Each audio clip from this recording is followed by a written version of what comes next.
Entah apa yang merasuki Ningsih pagi itu. Yang jelas, akal sehatnya seolah menguap, digantikan oleh gejolak aneh yang tiba-tiba muncul saat ia menatap Andre, menantunya sendiri. Andre, pria berusia 28 tahun, sehari-hari bekerja sebagai security di kompleks pertokoan. Jadwal kerjanya sering tak menentu, kadang lembur malam hingga pulang menjelang subuh. Pagi itu, seperti biasa, Andre tertidur lelap di sofa ruang tengah. Ia sudah mengganti seragam kerjanya dengan kaos tipis dan sarung lusuh yang biasa ia kenakan untuk tidur. Dini, istrinya, sudah berangkat bekerja sejak pukul 7, sekalian mengantar Indah, anak mereka yang masih duduk di taman kanak-kanak. Rumah kini hanya dihuni oleh Ningsih, ibu kandung Dini yang baru 6 bulan ini tinggal bersama mereka setelah menjanda dan merasa sepi tinggal sendirian di kampung. Ningsih, di usianya yang sudah menginjak 48 tahun, masih tampak cantik dan anggun. Wajahnya bersih, tubuhnya terawat, dan sorot matanya masih menyimpan pesona wanita dewasa yang pernah dicintai dengan tulus oleh mendiang suaminya, Pak Rusman. Usai mandi pagi, ia mengenakan daster sederhana dan menyiapkan secangkir kopi serta roti untuk Andre. Sudah pukul 9 pagi, ia bermaksud membangunkan menantunya yang masih pulas di sofa. Namun, langkahnya terhenti. Pandangannya terpaku, dadanya berdebar tak karuan. Andre tampak sangat lelah, napasnya teratur, wajahnya tenang. Tapi, sesuatu di balik sarung yang membungkus tampak terbangun lebih dulu dari pemiliknya. Membentuk bayangan berdiri tegak di balik kain. Pemandangan yang tak sengaja tertangkap mata Ningsih itu membuat pikirannya berkelana. Ia memejamkan mata sejenak, menarik napas panjang. Namun justru bayangan masa lalunya bersama Pak Rusman yang muncul. Saat cinta masih membara, saat pagi tak hanya diisi rutinitas, tapi juga kehangatan. Dan pagi ini, aroma kopi, lembutnya cahaya matahari yang masuk dari jendela, serta sosok laki-laki muda yang terlelap di hadapannya, semua membangkitkan kenangan itu. Ningsih hanya berdiri beberapa detik, tapi rasanya seperti selamanya. Ia melangkah pelan, duduk di ujung sofa. Tangannya masih gemetar, tapi matanya tak bisa berhenti menatap Andre.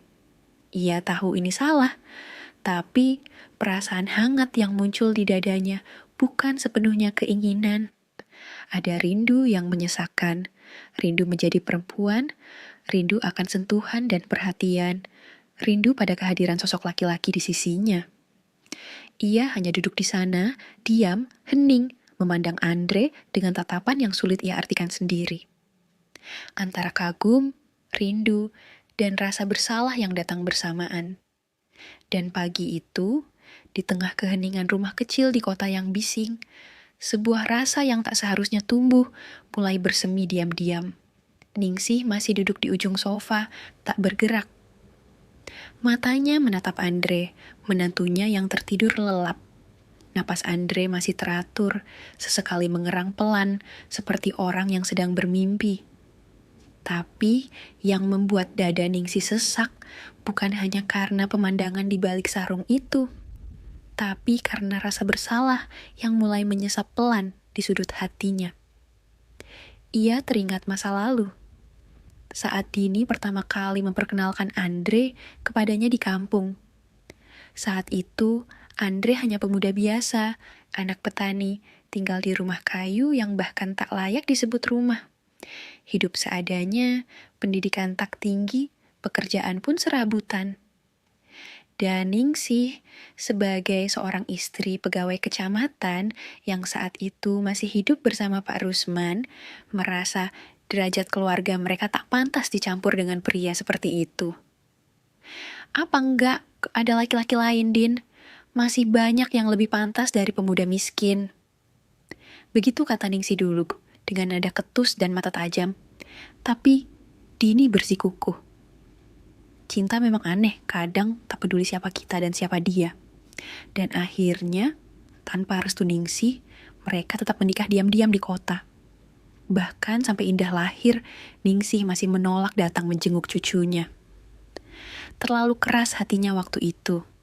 Terlalu tinggi gengsi seorang ibu yang merasa dirinya layak menentukan siapa yang pantas untuk putrinya. Namun, waktu terus berjalan. Setelah Pak Rusman meninggal dunia mendadak karena serangan jantung, Ningsih perlahan merasa hampa. Rumah besar yang dulu selalu ramai dengan canda dan makan malam keluarga, kini sunyi. Tak ada lagi suara Pak Rusman yang selalu sabar menenangkannya setiap ia marah. Tak ada lagi tangan hangat yang menyentuh bahunya saat ia menangis. Dalam diam, rasa rindu akhirnya mengalahkan gengsi. Ia menelepon Dini, meminta maaf, dan beberapa bulan kemudian, Ningsih pindah ke kota. Ia ingin dekat dengan Dini, ingin mengenal cucunya, dan diam-diam ingin tahu apakah keputusan Dini menikah dengan Andre memang sebodoh yang dulu ia pikirkan.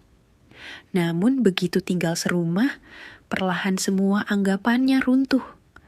Andre ternyata pria sederhana yang sopan dan penuh tanggung jawab.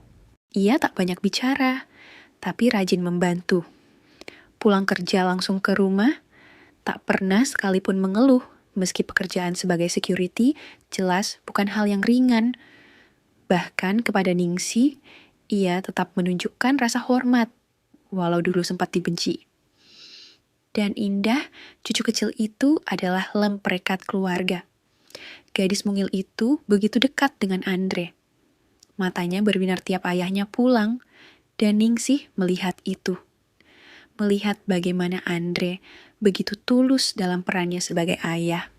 Bahkan jauh lebih baik dari lelaki-lelaki aparat yang dulu pernah coba dijodohkan dengannya. Hari demi hari, dinding dalam hati Ningsih mulai runtuh perlahan, lalu lenyap. Kini setiap kali memandang Andre, rasa yang muncul tidak lagi sekadar penerimaan. Ada kekaguman yang tumbuh diam-diam. Dan pagi itu, di saat semua kenangan melintas seperti cuplikan film, ia mendapati dirinya berada terlalu dekat dengan menantunya. Bukan hanya secara fisik, tapi juga secara batin. Ia tahu ini salah. Ia tahu batas. Batas itu harus dijaga. Tapi kenyataan tak pernah sesederhana hitam dan putih. Kadang di tengah sepi dan kerinduan, seseorang bisa tersesat, bahkan dalam rumahnya sendiri. Dan Ningsih, pagi itu, mulai menyadari bahwa mungkin bukan hanya Dini yang jatuh cinta pada Andre, tapi dirinya pun mulai terlalu nyaman berada dekat dengan lelaki itu. Bagi Andre, awal tinggal serumah dengan ibu mertuanya sempat bikin tidak nyaman. Bayangan masa lalu masih menempel kuat. Ia ingat jelas betapa Ningsih menolaknya habis-habisan dulu. Bahkan saat ia dan Dini menikah, tak sepatah kata pun restu keluar dari bibir wanita itu. Namun seiring berjalannya waktu dan keadaan memaksa mereka tinggal bersama, dan perlahan Andre mulai melihat sosok Ningsih dari sudut yang berbeda. Ternyata Ningsih tak sejahat yang ia kira. Selama 6 bulan terakhir, Ningsih justru menunjukkan perhatian yang tak pernah ia dapat dari Dini, istrinya sendiri. Kalau Andre pulang kerja malam-malam, biasanya roti hangat dan teh jahe buatan Ningsih sudah menanti di meja. Kadang ditambah pijatan ringan di pundaknya. Sekilas terdengar biasa, tapi bagi Andre itu hal langka. Bahkan Dini tak pernah melakukan hal seremeh itu lagi. Dini makin sibuk sebagai ASN di Dinas Tata Kota. Ia pulang makin malam, pagi-pagi sudah terburu-buru berangkat. Seringkali tak sempat mengobrol apalagi sarapan bersama. Bahkan saat Andre mengeluh lelah, istrinya hanya menjawab singkat. Namanya juga cari nafkah. Tapi Ningsih lain. Wanita setengah baya itu justru lebih peka. Tak banyak bicara, tapi tangannya selalu bekerja. Diam-diam menyiapkan sarapan, diam-diam membereskan baju kerja Andre. Bahkan pernah saat Andre sakit semalaman karena masuk angin, Ningsih rela begadang hanya untuk memastikan ia cukup istirahat dan tidak menggigil. Dan Andre mulai goyah. Ia bukan tak sadar bahwa wanita itu adalah ibu mertuanya, punya pesona yang aneh. Wajahnya lembut, wangi, tubuhnya khas perempuan dewasa yang tahu merawat diri sehingga penampilannya terjaga. Matanya menyimpan ketegasan, tapi sorotnya hangat bila sedang menatap Indah, cucu kesayangannya, atau saat menatap dirinya. Andre pernah terbangun pagi-pagi, lebih awal dari biasanya. Saat itu jam belum menunjukkan pukul 6 pagi. Cahaya matahari baru menyusup dari celah jendela, dan di sanalah ia melihat Ningsih. Wanita itu berdiri diam, tak jauh dari sofa tempat Andre tidur. Matanya menatap lurus ke arahnya, pandangan yang sulit dijelaskan, campuran antara iba, kagum, dan sesuatu yang lebih dalam. Saat mata mereka bertemu, Ningsih tersentak pelan dan langsung membalikan badan, pura-pura sibuk di dapur. Tapi pandangan itu tertinggal di ingatan Andre. Sejak saat itu, Andre mulai merasa ada hal yang tak biasa dalam rumah ini. Ada sesuatu yang tumbuh diam-diam di sela-sela rutinitas dalam detik-detik sunyi saat hanya mereka berdua di rumah. Ia berusaha menepisnya, tapi hatinya tahu dan tubuhnya merespon. Kini setiap kali Ningsih membawakan kopi atau menyentuh pundaknya sekilas saat lewat, ada desir aneh yang mengalir. Andre tahu ini bukan cinta, tapi bukan pula sekadar rasa hormat. Ini lebih mirip keterikatan, ketergantungan batin yang pelan-pelan mengisi celah kosong di hatinya, celah yang Dini tinggalkan. Dan pagi itu, saat Andre masih berpura-pura tidur, ia merasakan sesuatu. Aroma tubuh Ningsih begitu dekat, napasnya terasa hangat. Andre tahu wanita itu berdiri sangat dekat, terlalu dekat. Lalu duduk di ujung sofa dan diam-diam tanpa membuka mata. Andre menunggu sesuatu. Pagi itu rumah masih sunyi. Dini sudah pergi sejak pukul 7, Indah pun sudah diantar ke TK. Hanya Ningsih dan Andre yang tinggal di rumah. Di ruang tengah, Andre masih terlelap di sofa, kaos tipis dan sarung melilit seadanya. Tidurnya nyenyak sekali, wajahnya tenang, seperti anak kecil yang baru pulang main seharian. Di depannya, Ningsih berdiri dengan tatapan tak biasa. Ada segelas kopi hangat dan sepiring roti di atas meja. Niat awalnya sederhana, membangunkan Andre agar sarapan. Tapi langkah Ningsih malah membawanya makin dekat dan lebih dekat lagi, hingga ia mendapati dirinya duduk di ujung sofa, menatap wajah menantunya itu dari jarak yang kelewat berani. Matanya tak bisa lepas. Wajah Andre begitu damai. Bahkan saat tidur pun, garis rahangnya terlihat tegas. Napasnya menghembus pelan, dan sesekali tubuhnya bergerak kecil karena dingin. Dengan tangan gemetar, Ningsih mendekatkan wajahnya. Entah kenapa, entah untuk apa. Mungkin hanya ingin melihat lebih dekat. Atau mungkin karena ia sudah terlalu lama tak merasa dekat dengan siapapun. Jarak antara wajah mereka kini hanya sejengkal. Lalu tangan kanan Ningsih terangkat pelan. Jarinya menyentuh kening Andre, mengusap perlahan, seperti seorang ibu membelai anaknya. Tapi usapan itu terlalu lembut, terlalu pelan, terlalu penuh perasaan. Dan saat itulah mata Andre terbuka pelan. Samar, tapi cukup jelas untuk membuat jantung keduanya berhenti berdetak. Sejenak mata mereka bertemu. Ningsih membeku di tempat, wajahnya panik, tapi matanya tak bisa langsung menghindar. Andre pun terpaku. Ia sempat mengira ini mimpi, tapi kehangatan jemari Ningsih di keningnya terasa terlalu nyata.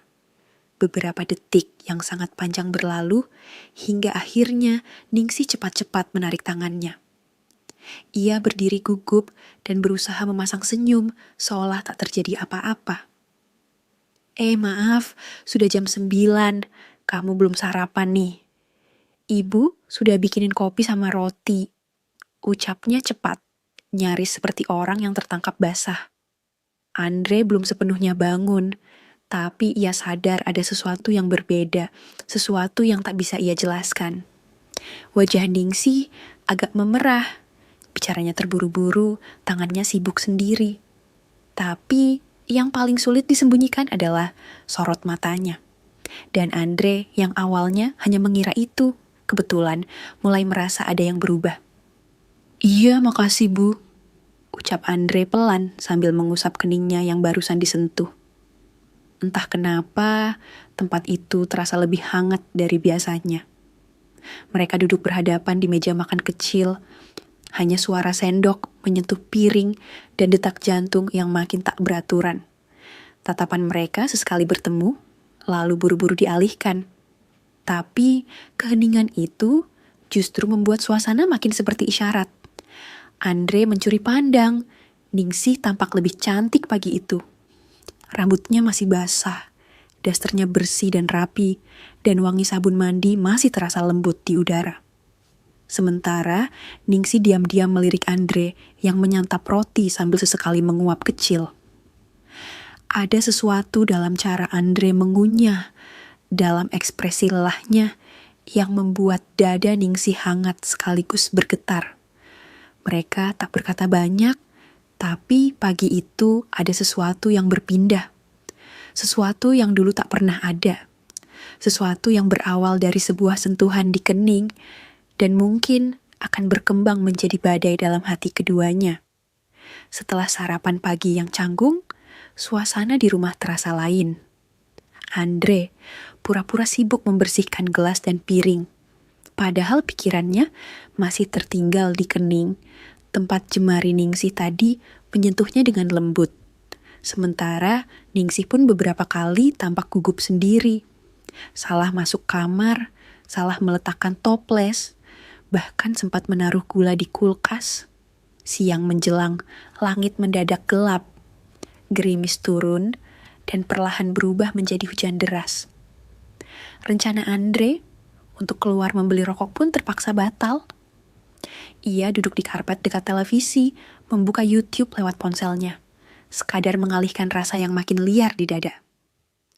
Ningsih keluar dari kamar, membawa lipatan handuk yang tadi dijemur. Rambutnya kini dicepol santai, dan tubuhnya dibalut daster longgar warna pastel yang memperlihatkan lekuk bodi gitar Spanyol yang tanpa dibuat-buat. Deras banget ya, kamu jadi nggak keluar? Tanya Ningsih sambil duduk tak jauh darinya, tepat di tepi karpet. Enggak jadi Bu, nanti aja kalau reda, jawab Andre singkat. Suasana kembali diam, hanya suara hujan dan desiran kipas angin di sudut ruangan. Tiba-tiba, sebuah gelas kecil yang diletakkan di atas meja berguling jatuh, airnya tumpah ke lantai. Refleks, Andre dan Ningsih sama-sama bergerak cepat untuk membersihkannya, dan saat itulah kejadian itu terjadi.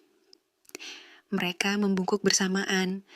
Tangan Andre yang hendak mengambil gelas tak sengaja menyentuh bakpao Ningsih. Bukan hanya menyentuh, tapi benar-benar mendarat pas di tempat paling empuk dan paling rahasia. Waktu seakan berhenti. Andre langsung menarik tangannya sambil panik. Astaga, maaf Bu, sumpah saya enggak sengaja. Ucapnya gugup, wajahnya langsung memerah. Ningsih terdiam sejenak. Wajahnya pucat, lalu memerah seperti kepiting rebus. Ia buru-buru membetulkan posisi duduknya, matanya menunduk, tangan meremas ujung dasternya. Iya enggak kok apa-apa. Ibu juga salah, tadi terlalu dekat. Katanya pelan, tapi nada suaranya bergetar. Andre mengangguk cepat, tapi matanya tak bisa menipu. Tatapannya masih syok dan penasaran. Sementara Ningsih berusaha menenangkan napasnya yang tidak beraturan. Andre hanya bisa menatap ke arah luar jendela, padahal pikirannya melayang jauh. Mantep banget daripada punya Dini, batinnya bergema. Diam-diam ia menggigit bibir, berusaha melawan keinginan yang perlahan muncul tanpa ia kehendaki. Sementara itu, Ningsih bangkit dan melangkah pelan ke kamar. Tapi langkahnya goyah, seperti ada yang tertinggal di karpet ruang tengah. Sentuhan itu. Sentuhan yang semestinya tak boleh terjadi, tapi terlalu dalam untuk diabaikan. Dan siang itu, di bawah hujan yang tak kunjung reda, dua hati di rumah kecil itu semakin sulit membedakan mana yang batas dan mana yang rasa. Hujan di luar belum reda, derasnya seolah menyelimuti rumah kecil itu dalam keheningan yang lembab dan menggoda. Andre duduk diam di karpet. Matanya kosong menatap lantai, tapi pikirannya tidak berada di sana. Sementara di balik pintu kamar, Ningsih memejamkan mata, menempelkan punggungnya ke dinding. Jantungnya berdetak terlalu cepat untuk ukuran seorang ibu mertua. Beberapa menit berlalu hingga akhirnya pintu kamar terbuka pelan. Ningsih melangkah kembali ke ruang tengah, kali ini dengan langkah lebih pelan. Daster pastel itu masih membungkus tubuhnya, tapi kini terlihat kusut di bagian bawah. Andre, panggilnya lembut. Andre menoleh, cepat berdiri. Saya benar-benar minta maaf, Bu. Tadi saya nggak ada maksud pegang bakpao Ibu, ujarnya. Ningsih menggeleng kecil, lalu duduk di kursi rotan yang menghadap langsung ke arah Andre. Suaranya pelan, hampir seperti bisikan. Bukan soal tadi. Ibu cuma mau bilang sesuatu yang sudah lama ingin Ibu sampaikan, katanya. Andre mengangguk pelan, berusaha fokus, meski dalam dadanya masih bergetar oleh rasa bersalah dan rasa yang lain. Dulu, Ibu memang enggak setuju kamu nikah sama Dini. Kamu tahu sendiri, kamu miskin, enggak punya pekerjaan tetap, dan Ibu cuma takut anak Ibu menderita, kata Ningsih, tatapannya menembus hujan yang membasahi kaca jendela. Tapi, setelah lihat kamu selama beberapa tahun ini, ternyata Ibu salah. Kamu suami yang sabar, bapak yang sayang sama anak. Bahkan sekarang, kamu yang paling perhatian sama Ibu, lebih dari Dini sendiri. Ungkap mertuanya. Andre tercekat, ada yang mengganjal di tenggorokannya. Sejak Pak Rusman meninggal, hidup Ibu sepi, rumah kosong, Dini jarang pulang ke kampung. Ibu seperti mayat hidup. Lanjut Ningsih, suaranya makin pelan, matanya mulai berkaca. Ibu baru sadar, ternyata perhatian kecil dari kamu, dari menantu yang dulu Ibu tolak, bisa bikin Ibu merasa hidup lagi. Andre berjalan mendekat, duduk di hadapan Ningsih. Saya juga minta maaf, Bu. Saya ngerti dulu saya belum pantas. Tapi sekarang saya cuma pengen jadi bagian dari keluarga ini. Jelasnya. Ningsih menatap matanya lama, lalu tangannya terulur menyentuh tangan Andre. Kamu sudah jadi bagian keluarga, Andre, bahkan lebih dari itu. Kata ibu mertuanya lagi. Sentuhan itu seharusnya berhenti di situ. Namun dunia seperti membisu. Suara hujan di luar menenggelamkan, bukan suara hati nurani. Andre tak tahu siapa yang lebih dulu mendekat. Ia tak bisa lagi menahan perasaan aneh yang sudah lama tumbuh. Sejak ia merasa Ningsih jauh lebih peduli, lebih lembut, dan lebih istimewa dari istrinya sendiri. Dan Ningsih, ia terlalu lelah hidup sebagai janda kesepian, terlalu lama memendam hasrat yang terkubur bersama kepergian Pak Rusman. Dan Andre ada di depannya, hangat, hidup, lelaki yang dulu ia tolak, kini justru mengisi kekosongan itu. Entah siapa yang memulai, tapi pelan-pelan wajah mereka saling mendekat. Bibir mereka bertembung, gemetar, lalu melebur dalam rasa dan logika. Tubuh mereka saling mencari, saling mengisi kekosongan. Hujan di luar menjadi saksi bisu atas siang yang melanggar segala batas. Ini salah, tapi terlalu indah untuk dihentikan. Setelah pengemprotan selesai, mereka berdua terdiam. Napas belum teratur. Daster Ningsih Setengah terbuka, dada Andre basah oleh keringat dan rasa bersalah. Lalu, suara motor berhenti di depan rumah. Keduanya kaget, nyaris melompat. Ningsih buru-buru merapikan dasternya, wajahnya panik. Sudah jam 12. Andre langsung ambil baju dan masuk kamar mandi dengan wajah panik.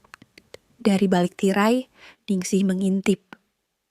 Ternyata Bang Paijo, tukang ojek langganan, sudah menurunkan Indah dari boncengan, lengkap dengan ransel kecil dan payung karakter kucing. Langkah kecil Indah mendekat ke pintu. Ningsih berdiri di ambang pintu, napas belum stabil, tapi wajahnya dipaksakan tersenyum. Indah sayang, pulang ya. Sini peluk nenek. Ucapnya dengan suara gemetar, sambil dalam hati berkata, apa yang baru saja terjadi? Malam turun dengan perlahan, udara masih dingin, bekas hujan siang tadi. Bau tanah basah masih tercium samar dari sela-sela ventilasi. Di ruang makan kecil itu, keluarga kecil itu duduk bersama. Dini yang baru pulang dari kantor, mengenakan blus kerja yang masih rapi, menyuapi Indah yang sedang merengek, minta nambah lauk. Di depannya, Andre duduk dengan baju kerja security, seragam yang selalu ia kenakan sebelum berangkat jaga malam. Dan di sisi lain, meja, Ningsih duduk tenang, mengenakan daster bersih warna biru gelap. Senyumnya mengembang, meski hatinya masih gelisah. Indah makannya lahap ya. Tumben, ucap Andre sambil tersenyum, menyuapkan telur dadar ke piring kecil anaknya. Lapar ya, tadi Indah hujan-hujanan dikit, tapi pakai payung Hello Kitty, sahut Indah polos. Dini tertawa kecil. Katanya siang tadi hujan deras ya Bu, tanyanya. Ningsih tersenyum tipis, matanya sekilas melirik Andre. Iya, deras banget. Untung Indah diantarkan Bang Paijo. Di rumah cuma ibu sama Andre jadi sepi. Jawab Ningsih. Sekejap pandangan Andre dan Ningsih beradu. Tapi hanya sepersekian detik cukup untuk membuat dada mereka berdebar kembali. Dini nggak sadar, ia bangkit mengambil sambal dari dapur. Sayang, nanti jangan lupa berangkatnya agak awal ya. Malam ini kamu kan jaga blok belakang, katanya dari balik dapur. Iya sayang, jawab Andre pelan, lalu suasana kembali hening. Sejenak di bawah meja, kaki Andre dan Ningsih bersentuhan. Entah siapa yang duluan, tapi tak ada yang menggeser. Diam, tertahan tapi terasa. Dunia mereka kini punya rahasia yang hangat, sekaligus berbahaya. Setelah makan malam selesai, Andre bersiap berangkat kerja. Ia pamit sambil mencium kening Indah dan berpamitan seperti biasa ke Dini. Tapi saat hendak melangkah ke pintu, ia menoleh sebentar ke arah Ningsih. Makasih ya makan malamnya Bu, ucapnya lembut. Iya, hati-hati Andre, sahut Ningsih dengan senyum kecil yang hanya mereka berdua pahami. Dan di malam yang dingin itu, langkah Andre menjauh dari rumah. Tapi hatinya tertinggal bersama wanita yang seharusnya hanya mertuanya. Tapi kini jadi sesuatu yang lain. Sementara dari jendela ruang depan, Ningsih menatap gelapnya malam. Tangan kanannya memegang dadanya sendiri, tempat rasa baru itu bersemayam. Mereka telah melanggar, namun rasa itu terlalu dalam untuk ditiadakan. Waktu menunjukkan pukul 4.15 dini hari. Langit masih gelap, kabut tipis turun perlahan menyelimuti gang kecil di sudut perumahan itu. Suasana lengang, hanya suara ayam sesekali berkokok, seolah membangunkan dunia dari tidurnya. Andre membuka pintu pelan-pelan, seragam kerjanya basah oleh embun dan keringat. Ia lelah, tapi langkahnya terasa ringan. Ia menuju ruang tengah dan langkahnya mendadak terhenti. Di sana, di atas matras kecil di depan televisi, Ningsih tertidur lelap. Bukan di kamar depan seperti biasanya, bukan di samping Dini dan Indah, tapi di dekat sofa tempat Andre biasa tidur. Daster panjang biru muda yang dikenakannya sedikit tersingkap karena posisinya yang miring. Rambutnya tergerai lembut dan wajahnya tampak damai, luar biasa menawan untuk wanita seusianya. Jantung Andre berdetak lebih kencang. Ia mendekat pelan. Napasnya mulai tidak karuan. Tubuhnya lelah, tapi pikirannya terjaga. Emosinya terbangun kembali. Perlahan ia jongkok di samping matras. Tangannya terulur, menyentuh pelipis Ningsi dengan lembut, berniat membangunkannya supaya pindah ke kamar. Namun tiba-tiba tangan Ningsi menangkap tangan Andre, lalu menariknya ke dalam pelukan. Andre terkejut. Tubuhnya kini berada sangat dekat dengan tubuh Ningsi. Hangat, harum, dan menenangkan, tapi juga memabukkan. Tidak ada kata-kata, tidak ada penolakan. Yang ada hanya detak jantung yang berpacu tak menentu, napas yang saling menyatu, dan keinginan yang kembali hidup di waktu yang seharusnya digunakan untuk istirahat. Subuh itu mereka tak berkata apa-apa, tapi tubuh mereka berbicara tentang apa yang terjadi selanjutnya. Yang jelas, pagi pun datang, mentari mulai mengintip dari balik tirai. Dan kisah ini ditutup dengan satu rahasia baru yang lebih dalam dari sebelumnya. Rahasia yang tumbuh di antara mereka, antara menantu dan ibu mertua, yang kini tak lagi bisa kembali seperti semula. Kadang yang paling kita benci justru diam-diam, sedang mengisi ruang di hati kita. Dan cinta kadang lahir bukan dari kisah yang sempurna, tapi dari celah-celah rapuh yang tak sengaja terbuka. Hati manusia tak pernah bisa ditebak, karena benci bisa tumbuh jadi cinta. Dan cinta pun bisa berubah jadi dosa.